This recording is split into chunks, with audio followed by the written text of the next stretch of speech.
Well, hello, everybody. Are you recording? I am. Okay, good. I just wanted to make sure. You and Jason both. What? Well, okay, but seriously though, we've had a moment. We had an incident where we got like 10 minutes in and you're like, oh crap. It's not recording. It's not recording. So I'm not questioning you. My anxiety just feels better knowing that it's recording. You and Jason both just like to know things. We like to know. Mm-hmm. That's all. I'm learning. It's okay to know. And it's not a judgment. It's just a no. It's just a no. It's fine. All right. Well, on that note, my name is Ben Crocker, and I'm here with my wife, Andi. Hello.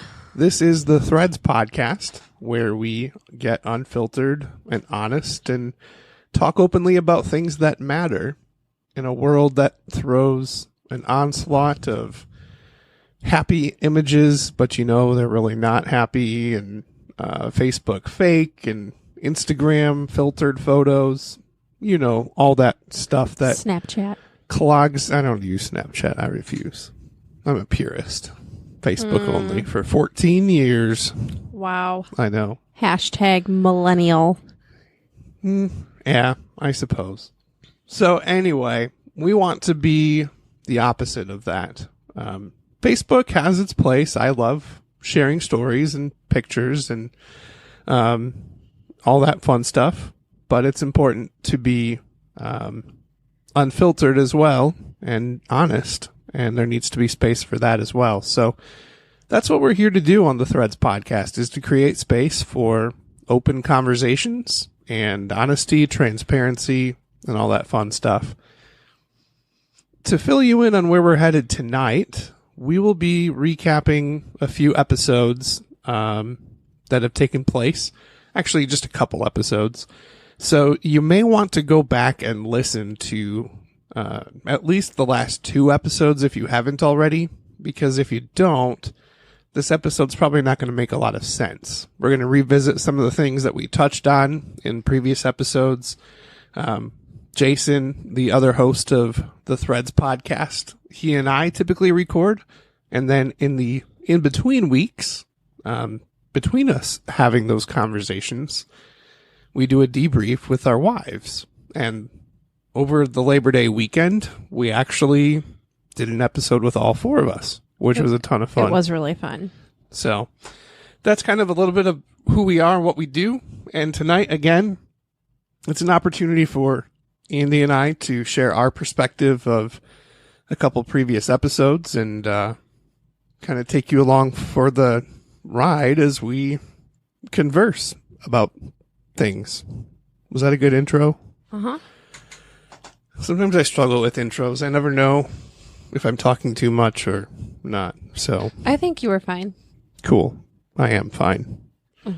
Damn, you fine? Wow. Can you hear my fan? Yeah, I can. I should probably turn it off. You probably should. And you probably should edit that part out. Yes, because Megan will point out that we talked about tech stuff. Well, yeah. Also, this dog has some gas right now. He's struggling. Yes. So I had a moment where I was feeding our dog grapes, and then just out of sheer curiosity, I wondered if that was a normal thing to do. So being the millennial that I am, I asked Google on our Google Home if dogs can have grapes.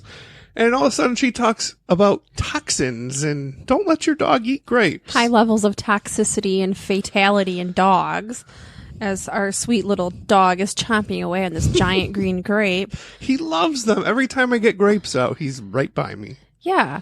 And now he has gas. He sure does. Oh, Ollie. So, moral of the story, don't feed your dog grapes. Or raisins, which are just shriveled up, nasty grapes. Yes. So, well, a couple of weeks ago, before the Labor Day episode, Jason and I actually had a chance to sit down, just the two of us. And that's something that I had been fighting for a while. Because for quite a few episodes, we were doing interviews. And there's nothing wrong with interviews. It's just that when we do an interview, it takes away from the opportunity for Jason and I to do kind of the bread and butter that makes the Threads podcast what it is. So I happen to really enjoy those episodes. And so this was the first time in probably a month or two that we had a chance to sit down.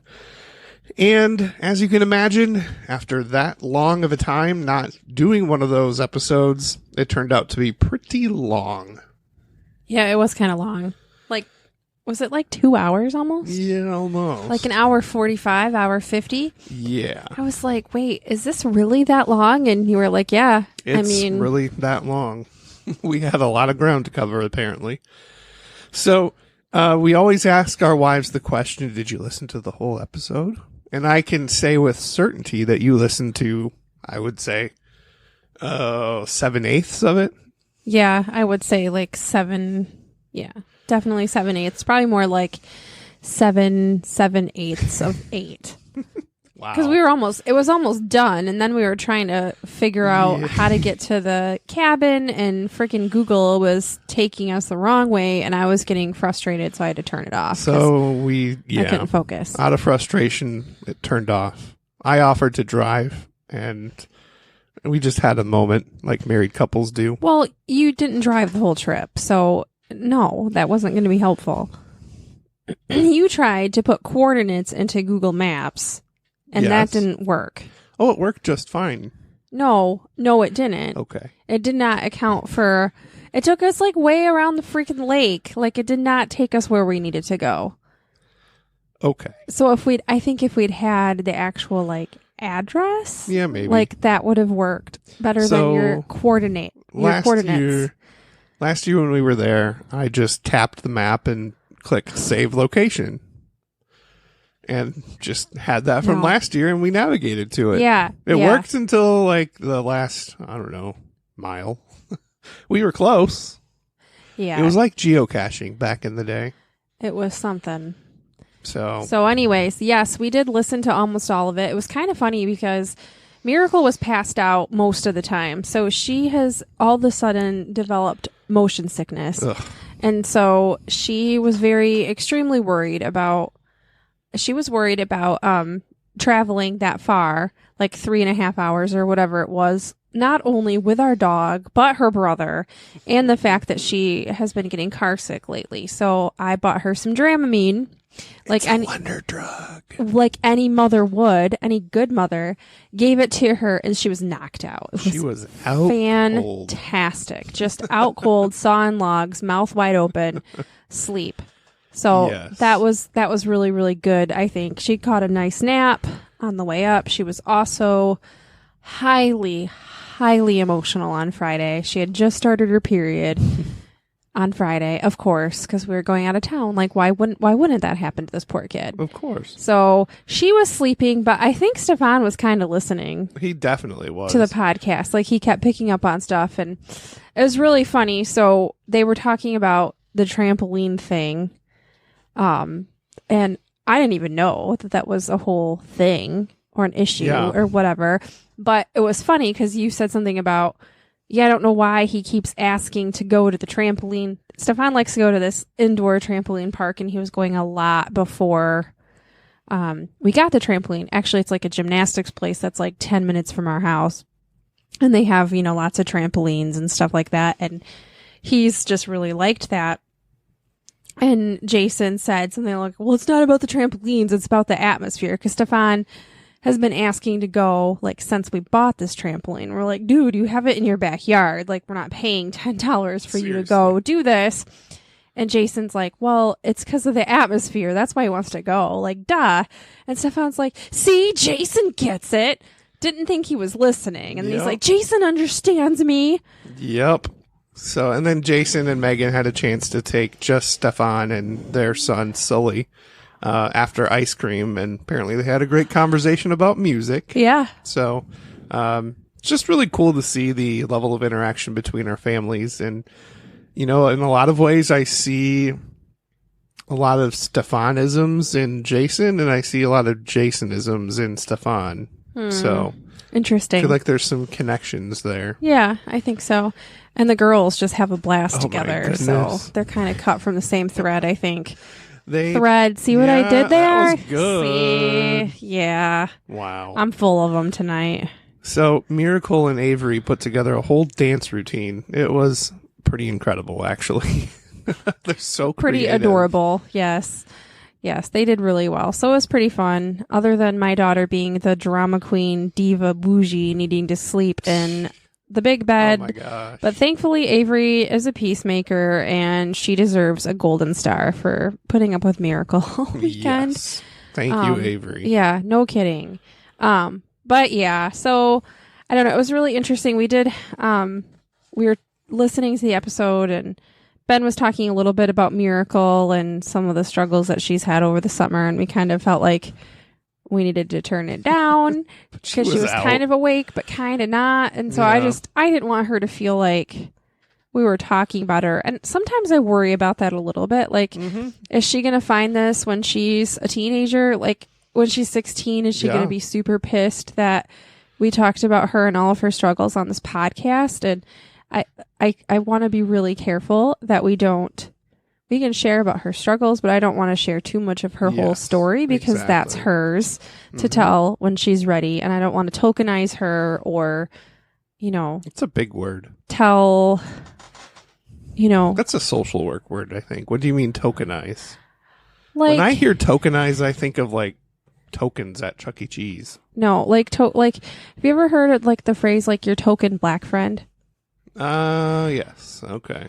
Yeah, or your token adopted person, or like your token whatever. Like, I don't ever want to like tokenize her story and make cheapen it and make it mine, because it isn't.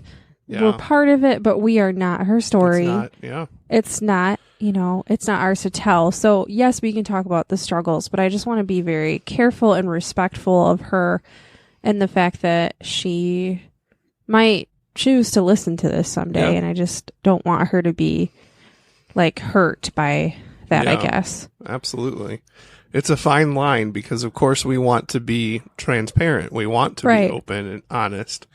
But there comes this fine line that we have to be respectful of other people's stories if they haven't chosen to share them themselves. Right. And that includes our children. And she isn't old enough to make that decision yet, to share or not. So, I'm not saying that we stop talking about how hard it is, but I just want to be careful that we're not sharing super specific information. Does that make sense?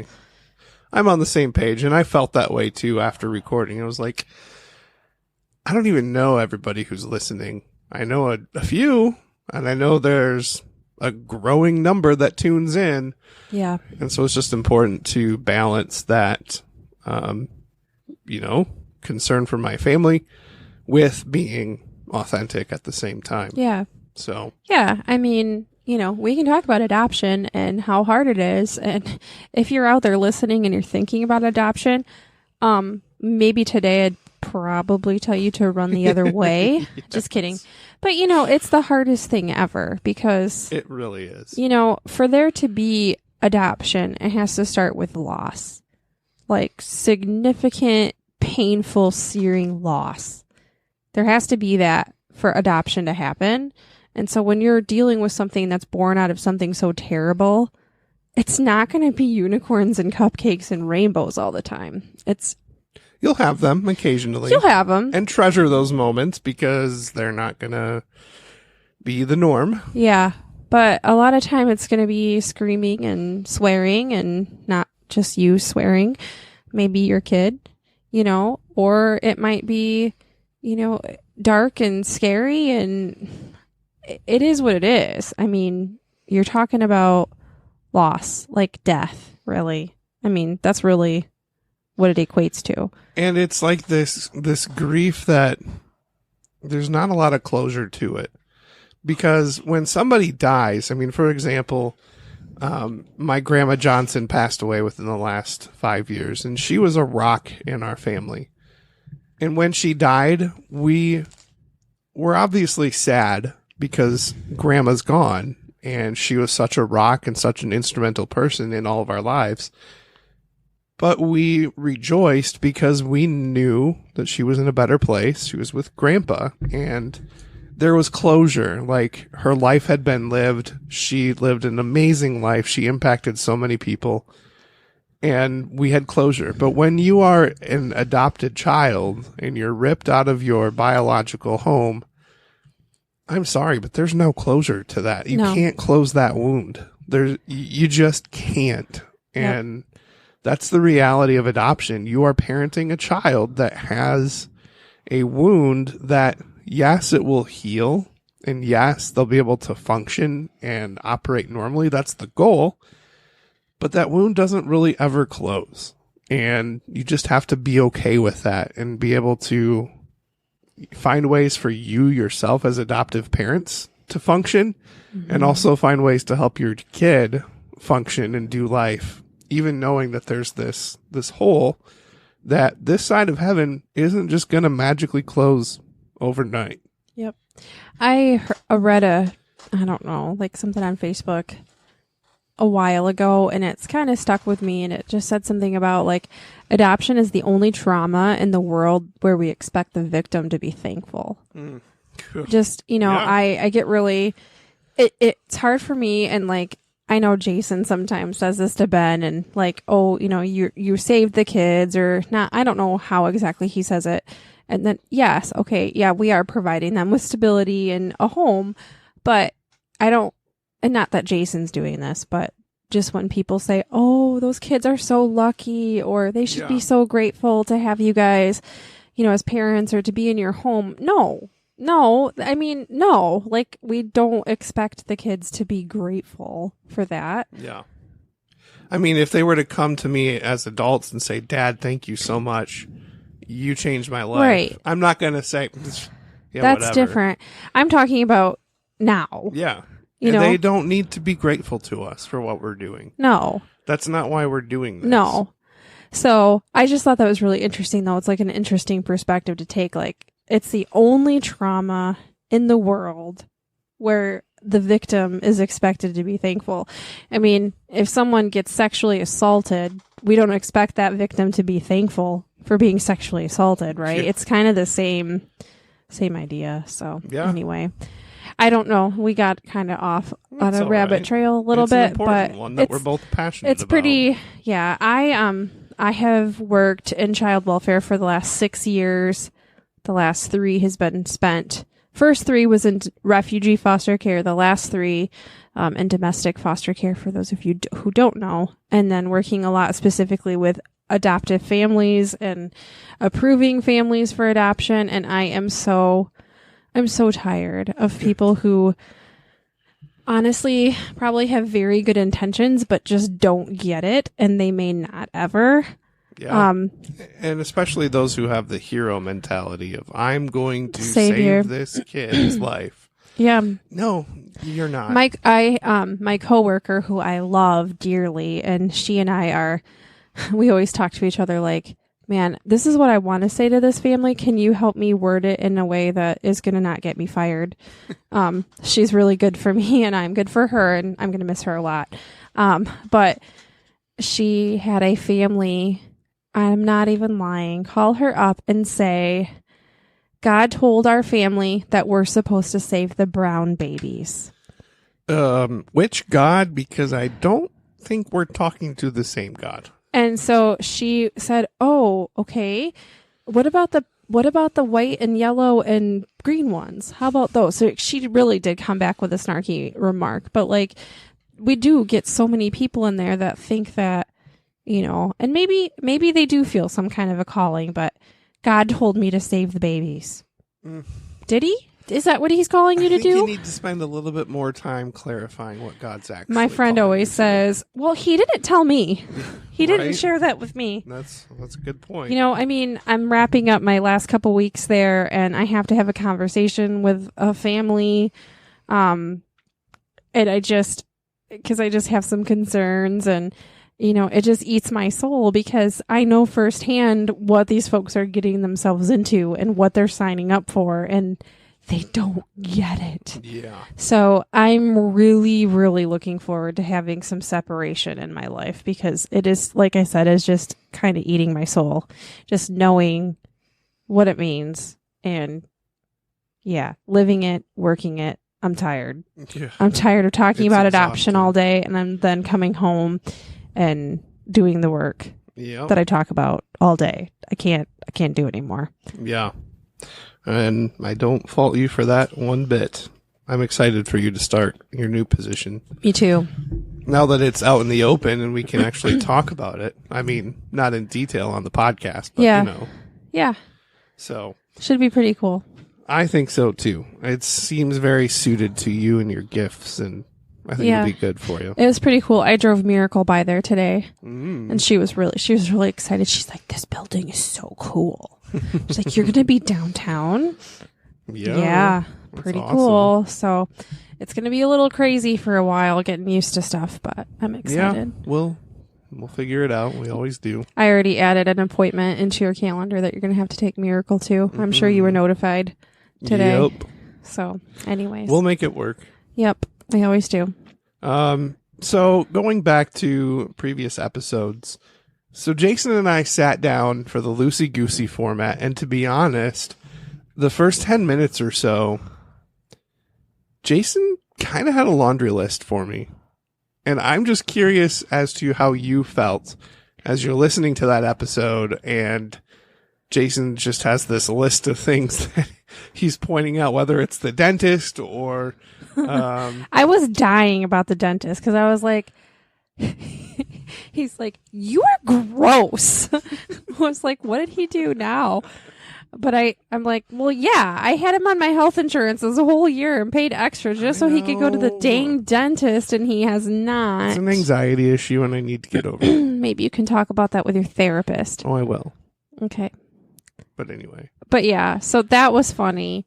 I'm trying to remember all the other stuff too, about something about you sending him pictures of your projects. Yeah, like I like to send him pictures of what I'm doing, and he's commenting about how he thinks I like attaboys. And oh yeah, I didn't necessarily agree with him. I think that's just you. You're like, hey, this is what I'm doing. Like, I like to get responses from people. Yeah, well, that's one way I do it, I guess. Yeah, I don't necessarily know if I think that it's like a attaboy. I think it's just you're just like, this is what I'm doing. This is how I connect. Because you aren't, and I think we kind of talked about this, but you're not a verbal processor. No. Like, not even in the slightest.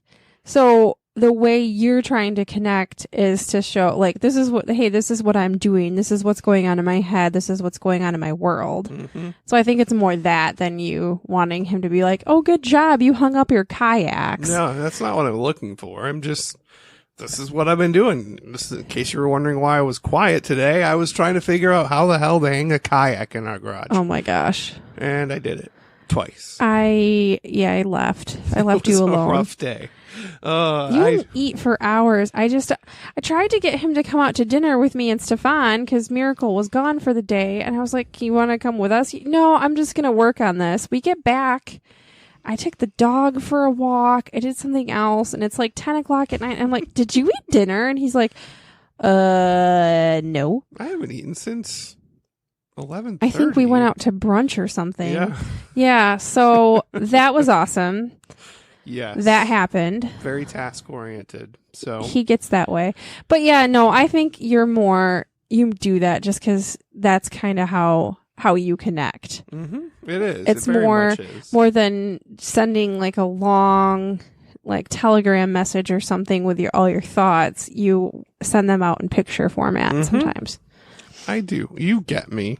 Uh-huh. Aw, I love it. Wow. But sweet. Speaking of being verbal processor and therapy, and we've already kind of touched on it a little bit, but my therapist, he's really good. How was that today? We haven't even talked about this yet. It's just been that kind of a day. Yeah. It was good. Did it suck? Not, maybe a little, just that being the non-verbal processor that I am, and I have a therapist who now is basically, his favorite line is, tell me more about that. Or let's explore that a little bit. Let's unpack this. Let's unpack this. That's one of my favorite therapy lines. Like, what else do you want me to say? Like, I just told you what was on my mind about it, and you want me to go deeper. Well, yeah, that's the point. Sorry, honey. I know. I was telling Jason, I miss my therapy sessions where I say what I had to say, Tom says what he has to say, and it's really insightful and good, but it's a quick fix. It doesn't really do anything. That's why it didn't work. That. And then we stand up, and towards the end, he would give me a hug, and he said, call me when you need me. Now it's, we're going to continue to unpack this next week because we're out of time now. And I'm like, you're just going to end the session with that? Like, what are you, where's the closure? Like, what is this mess? You're just going to stop right now, and that's it? You haven't told me anything. What does he need to tell you, though? Why am I going? Just to talk about my story? Yes. Like, yes. Why? Because there are patterns of behavior that were developed. Stop. Okay, if you guys could see him right now, he's rolling his eyes at me. There are patterns of behavior that have developed throughout the course of your life based on early childhood experiences and relationships. So to process that correctly and to stop repeating those patterns of behavior and to move forward in a healthy way, you need to talk about it. Well, there's no really, you know what? There is research out there that talks about how talk therapy is more effective than any of these other interventions. Mm-hmm. Jonathan Shedler, he's a PhD dude. I'm even gonna try to argue with you. No, because you're not gonna win about this, and I'm completely on board with Dr. Harrell. Mm-hmm. Yeah, I'm sorry. I agree. Yeah, you're getting real therapy, sweetheart. That's what that is. I think he might listen to the podcast because at the end of our sessions, he does nothing. Doesn't even offer a handshake. It's just like, well, I'll see you next week. Well, why does he have to do anything? Why does that mean he listens to your podcast? I don't think so. I told him about the podcast. That doesn't mean he listens, and he might not, so he can get a better unbiased impression of you. I guess. I wouldn't probably listen to a client's podcast right away. Okay, fine. It's just different and weird. It's different, and you don't like change, so you're going to try to buck it, and you're going to try to run away, and I'm not going to let you. You are going next week at 10 a.m. on Tuesday. Sorry. Mm-hmm. I just think that, what do you want him to do at the end of the session? I don't know. Tell me what to do. Why does he need to tell you what to do, though? You're What's smart. What's the point of therapy if I just go in and talk? I'm sorry. That's just where I'm at. Well, I'll still go and I'll still talk. You're in the beginning, honey. Mm-hmm. You're in the beginning. Yep. Both of our animals are in here. 2 out of our 3. Jack is in a box.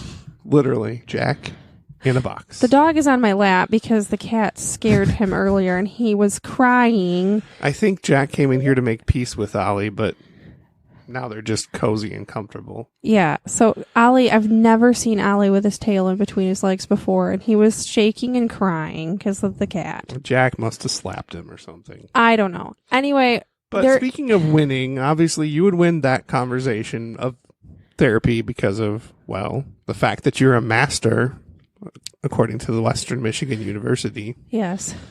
And I'm licensed according to the state of Michigan. That's even, yeah. Yeah. So, taking that same viewpoint, if that loosey-goosey episode was a boxing match, who won? Ben or Jason? Or were we tied? I'm not even looking at it like that. Why does it have to be about you guys winning or losing? Because everything's a winning or losing for me. I think it was a win for both of you because you got out some stuff and talked. I don't think it was a boxing match. Well, I just like to look at it competition. Well, we're guys. There's always competition. Okay, I don't. Your female brain doesn't comprehend. No, it doesn't. Because I'm like, what was there to compete against? See, this is why I love getting our wives in, because it's a completely different perspective. I'm trying to remember what you called Jason out about, because he talks about how the whole thing about him not asking you all week about the podcast, or was that? I can't remember which episode that was on. That was on Labor Day, I think. Okay, well, I don't remember. I don't even remember you I calling called him out because he would come across one way as super supportive on the actual podcast recordings. Oh, yeah. But then on Telegram and in other conversations, he would just like rip me a new one. And it's just like, okay, which one is it here? I'm kind of confused. And is that when you were talking about showmanship a little bit? Yes. Yeah. I don't know. Such a fine line. I think it was a win for both of you. I think you got some stuff out and kind of hashed it out in a productive format. I don't feel like it was a competition. I can't. It really wasn't. I can't see it as a boxing match. That metaphor is not working for me. Okay, fine. Sorry about that. You're clearly not a male with competition. Do you want me to be a male? No. Okay. No. That's a no. Okay.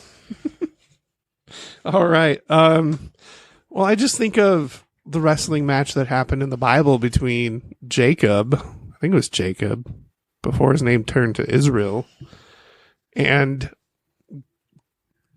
God, really. I mean, a God-like figure. I don't know. I just always love that story. Yeah. And they wrestled all night. Sometimes I feel like that's what Jason and I do on the podcast sometimes. On the podcast and on Telegram. Yeah, more on Telegram than on the podcast, but... Yeah, I mean, I don't know. I didn't really think it was like... I guess... It was not adversarial. No, it wasn't at all. I don't want to come across as if we intended it to be, but... I was seriously dying about the dentist, though. I'm sorry.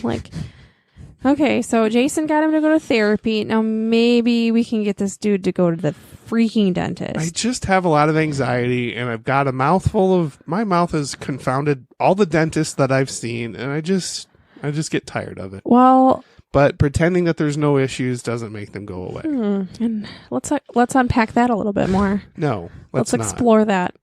You're not my therapist. You even told me that you could never do therapy for me. Well, no, that's it's against the ethical code. It is. Or something. So something. Let's see. Anything else from the Loosey Goosey episode? I don't think. No, I don't think so. I tossed out the idea that I had on that episode. Oh my gosh. And we're driving down the road, and I think you were kind of like, you what? I just kind of looked at you and I was like, you're going to start a podcast? I said, we had talked about it. I swear. No, we never... We never talked about this. I think I told you that I had the idea. No. Okay. No, you have never told me this once. Until you heard it. Till I heard it on the podcast. So I know Megan's had those moments too where she's hearing things for the first time on the podcast. Oh, that's good to know. Yeah. Mm-hmm. Yep. So Jason and I were just spitballing and talking about ideas we've had, and it is an idea that I've had, and I think it's even before Threads. I've always thought it would be cool to have a little short mini episodes that talk about issues of faith, theology, how those intersect in the workplace. I have a lot of thoughts, and I don't have a whole lot of outlet for them because I'm not in a full-time ministry position. So, I don't know, once a week, once a month, I don't know. Just a little short episode, kind of unpacking some thoughts and giving myself space to be a verbal processor. See, I'm trying to win you over to my idea because this is going to be good for me. Why can't you just write a blog? Why can't you just write a blog? Well, I'm sorry, but a podcast is it's more than you just hashing out some thoughts and... Because it's recording it. It's recording it and editing it, publishing it, and all this other stuff. And, you said a couple weeks ago that you feel like you're so busy and you have so much going on. And I'm like, how are you going to do that now, too? I don't know. Stay tuned, I guess. Yeah, stay tuned. I want to find a hobby, but I don't have one. Stay tuned. Would you like one? I don't need to start a podcast. I'm just saying, though, it's a lot, and you didn't ask me. Do I need to? Oh, that's a loaded question. No, you don't need to ask me, but I mean, we didn't even... It would be nice to communicate about it. Yeah. I mean, it's just another commitment. It's another thing. Yep. And I'm sorry, but I'm starting a new job too. So there's not a whole lot of room for other things. There really isn't right now. So at least not while soccer is happening. No. which tonight was crazy. It was kind of an S show. Whew. So we got to practice, and within 20 minutes, I saw lightning, and I was like, oh. And I'm the coordinator for Stefan's age group. That happened. That was not planned. Are you supposed to be at all the practices as coordinator? No, but I like to at least be there for the first 10, 15 minutes to observe and make sure everything's okay. So I was just doing my observational duty, and then I saw lightning. I was like, oh, man. Now I'm going to have to make some calls and figure out what to do. Yeah. So I called my boss, basically, who oversees community ed, and asked her what to do. And she said, well, go over and talk to the JV soccer team and find out what they're doing. Follow their lead. It's like, okay.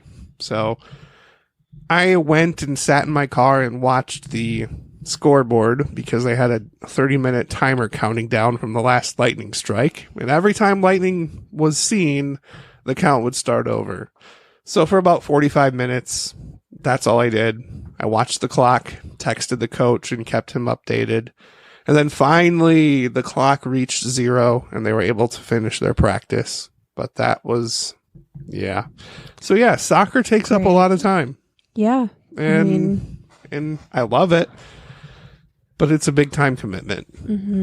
So I probably don't have time for the podcast. So I will bow to you and say, it's not a bow. It's just I'm looking. I will agree with you. Thank you. I'm just looking out for you too, because you have said you have a lot going on. I'm like, how are you going to do this too? I'm a dreamer, and she's the logical one in the relationship. I feel like he's the freaking balloon, and I'm the lead dead weight that pulls us back to the ground. Dead weight sounds so unflattering. It just sounds so boring. Kind of, but I love you. Okay, I love you too. Well, good. So then we recorded at the cottage, which was just a ton of fun. I think that will go down as my favorite episode thus far. It was good. Let's just talk for a minute about last year. So we had informed our wives that we wanted to do a podcast episode with them. Not this year, but last year, the inaugural Our Wives episode. Thank you for saying our wives and not the wives, right, Megan? Yeah. So Jason and I we didn't put a ton of thought into it, to be honest. And we were just kind of like, let's just keep it a short, not super in-depth episode, and it'll just be kind of fun. We'll record it outside. So we go through the motions and we do all the things that we said we were going to do. And then we're like, well, that's it. And we started closing the show. And then the ladies were like, no. Like, what are you? What? What are you talking about? Because we didn't go all deep or anything like that. We're like, where's the unfiltered finale? Where's the part where you talk about where you screwed up this week and all the other stuff? So it ended up being good. I'm trying to remember specifics of like everything we talked about. I might have to go back and listen again. Yeah, it's been so long. It was a while. But I feel like this time was better. Like we actually had a format, which I appreciated. Yeah. I read it, but apparently not well enough because there were some things that I forgot about that we were talking about. And I was like, I wrote the format and I still forgot. I don't have a quote. But you came up with one. Well, no, like I should actually look it up now that I have decent internet, but I was trying not to destroy a Brene Brown quote, but I posted a good one yesterday. It's so good. So this is the quote that I should have said because I love it so very much. But Brene Brown says, I went to church thinking it would be like an epidural, that it would take the pain away. But church isn't like an epidural. It's like a midwife. ... I thought faith would say, I'll take away the pain and discomfort. But what it ended up saying is, I'll sit with you in it.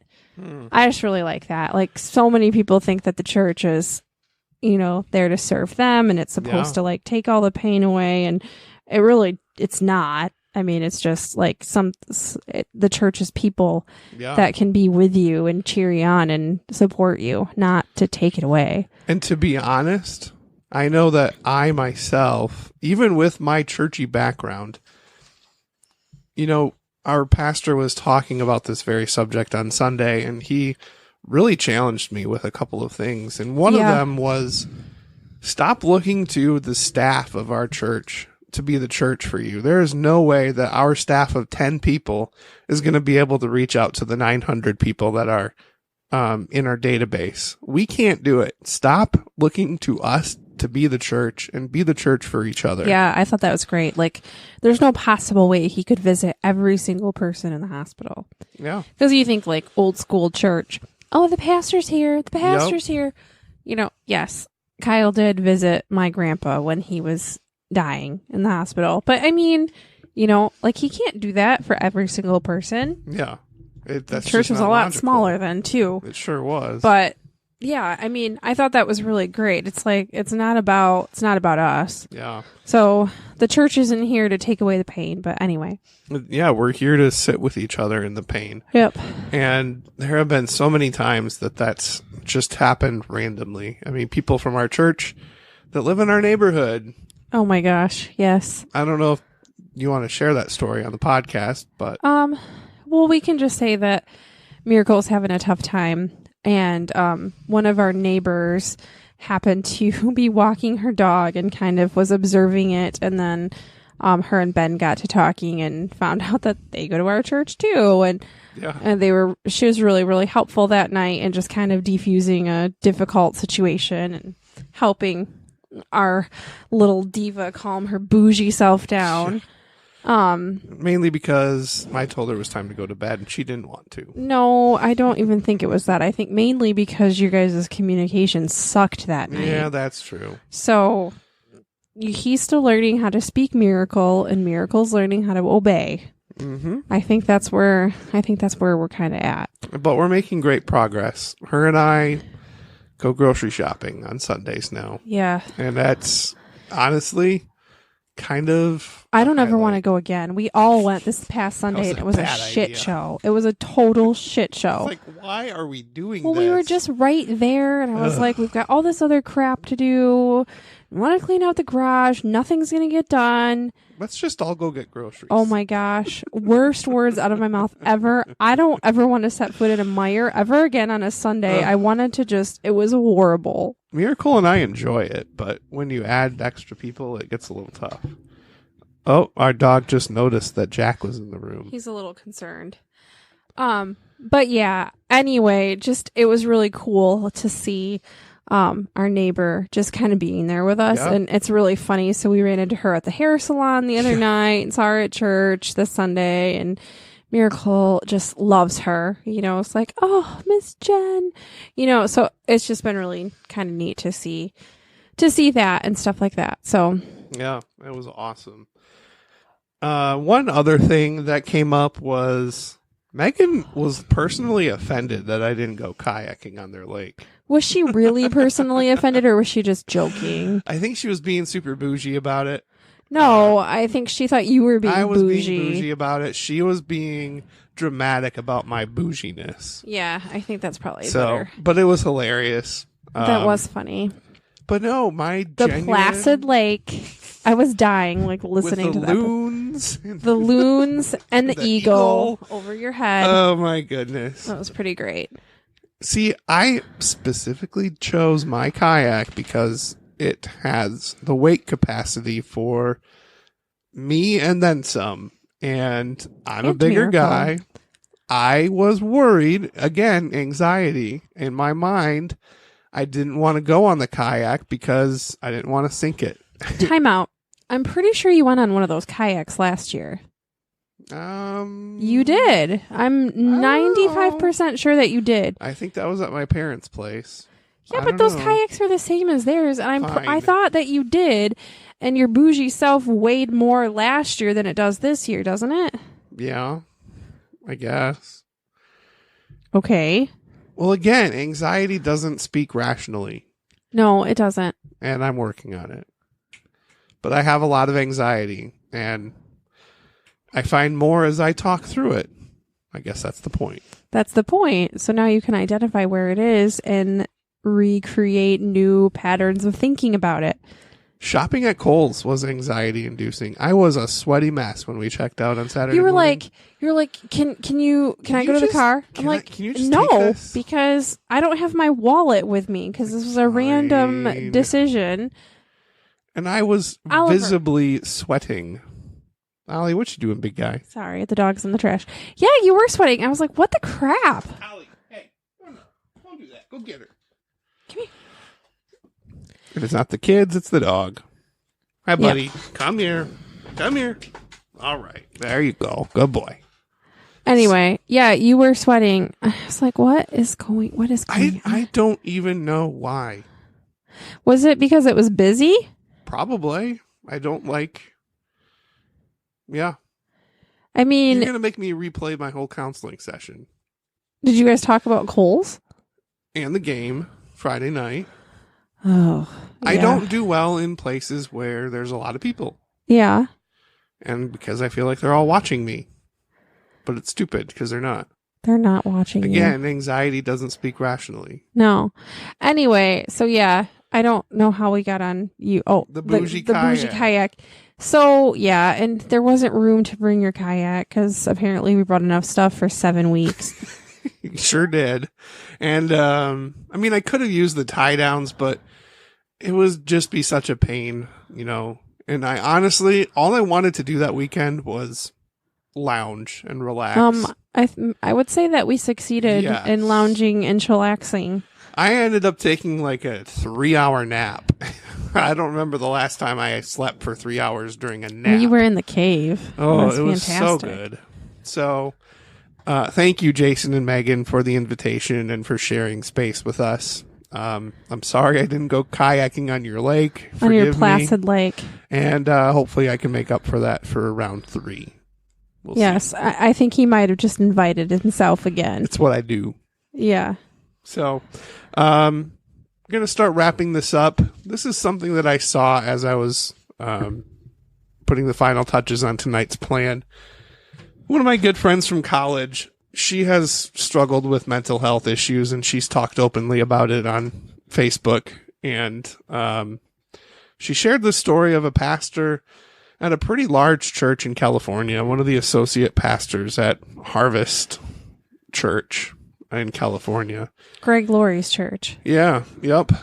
He had struggled with depression, and just last night, after doing a funeral for a woman who committed suicide, after that happened, and after tweeting about how I have to read it. It was just that good.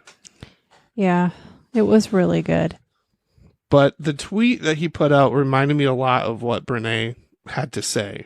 Just talking about how Jesus didn't take away his depression. Jesus didn't take away his suicidal thoughts. But Jesus was his closest companion through them. And that's kind of the gist of it. I can't find it on my phone, but I was just had a sinking feeling. Every time I hear news like that, it's just so discouraging. And it's like, man, he was such a fighter. Like, he was so open and honest. He lived out what Threads is really all about. Being transparent, acknowledging your weaknesses, acknowledging the areas in which you struggle. And for him, he battled suicidal ideation a lot. Yeah. And the tweet says, loving Jesus doesn't always cure suicidal thoughts. Loving Jesus doesn't always cure depression. Loving Jesus doesn't always cure PTSD. Loving Jesus doesn't always cure anxiety. But that doesn't mean Jesus doesn't offer us companionship and comfort. He always does that. Yeah, that was, I think, if not his last tweet, was one of the last tweets that he put out. I think that might have been the last one. So how incredibly difficult that would be to conduct a funeral service for somebody who committed suicide when you yourself, that's a very real battle for you. It was like that was what led him to his ultimate decision. And I always find myself asking a question that tonight I realized maybe I don't think there's that silly should again. Don't should on me. I know. Maybe I need to ask a different question. But my question that I always ask myself when I hear news like that, how should I respond? And perhaps I should just take that should out and just respond in whatever way is honest and authentic. And frankly, it sucks. It is messed up. It doesn't make sense to me. I'm pissed off that he gave in to that. And I feel for his family. Yeah. How should I respond? I don't know. I don't have a good answer for that, but I will share, that's where I'm at. So what are your thoughts? His wife said, suicide and depression fed you the worst lies, but you knew the truth of Jesus, and I know you're by his side this very second. And then she said, oh, sorry. Suicide doesn't get the last word. I won't let it. You always said hope gets the last word. Jesus does. Your life's work has led thousands to the feet of Jesus, and your boldness to tell others about your struggle with anxiety and depression has helped so many other people feel like they weren't alone. So I just, and the article talked about, sometimes the things that we feel the strongest about or we struggle with the most or the things that we talk or that we're so passionate about are the things that we struggle with ourselves. So yeah, I mean, it sucks. It doesn't make sense. So obviously, he had some serious struggles, and this makes me wonder, what kind of mental health help was he getting? Yeah. He was an advocate and led people to the Lord and stuff like that. Led people that way and gave, told them about the hope and stuff like that. But what was he doing? Yeah. Who was his therapist? Did he have somebody he could call? Was he what kind of, I think about people with suicidal ideation, and there's, evidence-based treatment for that. Was he doing that kind of stuff? And I'm not judging him for doing it, and I get it. I'm not blaming him. People don't die by suicide. I don't like they committed suicide. They died from a disease. It's just like dying from cancer. It's not like something that you just do. But I just wonder, who was the clinician that was treating him? Did he have someone treating him? I can't imagine.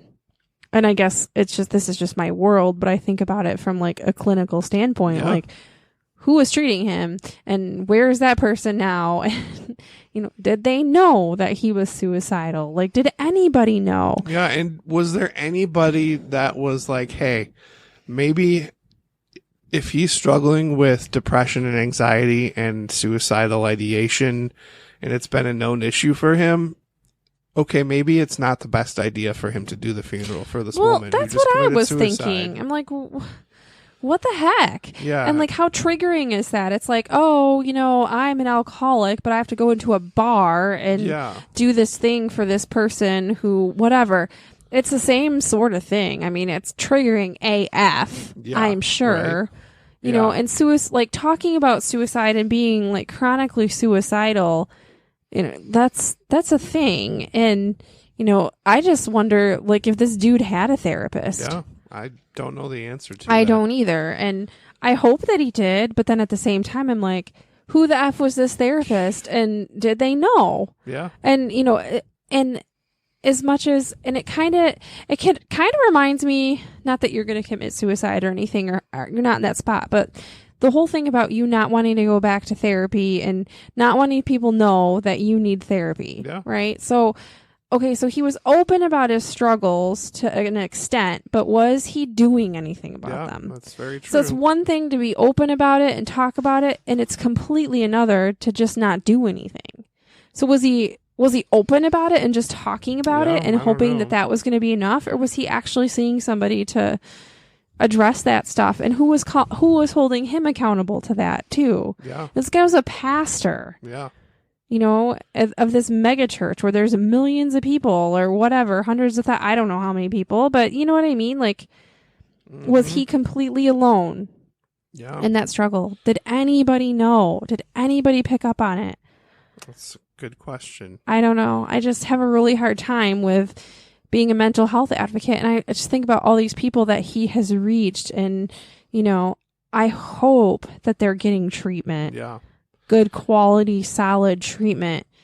for the issues. So yes. I don't know. That's just my soapbox, I guess. No, that's a good soapbox. And if you are struggling with anxiety or depression and it's just taking over your life, maybe it's to the point of suicidal thoughts, maybe it's not. But from somebody who's been there, get help.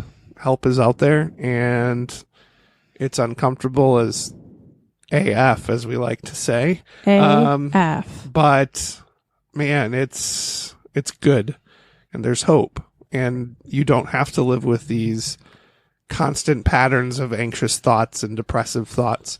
Like, you don't have to live with that. Obviously the churchy side of me says there's freedom in Christ from that. And I think part of that freedom in Christ comes through utilizing the resources available to you in the form of therapists. I mean, you're not going to just find freedom in Christ if you have a heart condition. You're going to go see a cardiologist and get on some medication. And you're going to praise God that that's available to you. Right. It's the same thing. Like, you can't just pray away anxiety. You can't just pray away depression. You can't pray away the gay either. Sorry. I just thought you were going to say that. Sorry. So not that there's anything wrong with being gay. I'm not here to talk about that. We're not judging. So no judge. It's not our place, frankly. And if we think it's our place, then I think we need to examine the log in our own eye. Yes. So the log. That's another. The stick. That's another podcast episode for another time. It is. In another place. But we're going to wrap this up. And again.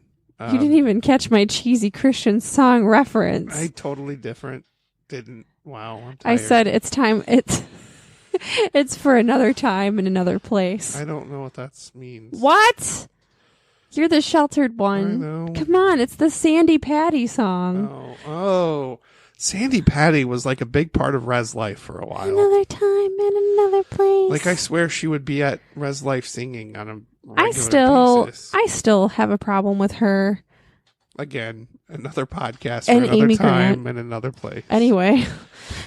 We're getting way off. Yep. But yes, again, if you need help, seek it out. Reach out to us. A couple of you have done that, and it's just so affirming to get your feedback and asking for some direction. It's okay. You don't have to figure this out on your own. There are people in this world who are trained. My wife is one of them in how to address these kinds of things and help you get to a point where you're free from them. And we want that for everybody. So, as Jason likes to say, we peer pressure you into therapy. So go see a therapist. Even if you don't think you need one, you probably do. Healthy people go to therapy. Hashtag healthy people go to therapy. So, well, thanks for tuning in tonight. Looking forward to sitting down with a friend of mine on Sunday to record, and that will be live streamed. So you can tune in for that. We will be talking loosely. I say loosely because it's not like a firm thing. But our general thought for the episode is I'm a Christian and social justice is important to me. My friend Megan will be joining us on the show. Her and I are involved in a local nonprofit, and there's some really cool things happening. A lot of stories that once had an ending of just abject hopelessness are now being rewritten, and that's because of the work that this organization is doing. So we'll share a little bit about that, and we'll share about the American church in general, how it responds to issues such as poverty and things like that. So should be a good loaded episode. Stay tuned for that on Sunday. And as always, please rate, review, and subscribe. That was for you, Jason. All right, everybody. Have a good whatever. If you're listening in the morning, evening, afternoon, enjoy your day. Thanks for tuning in. Goodbye. Bye.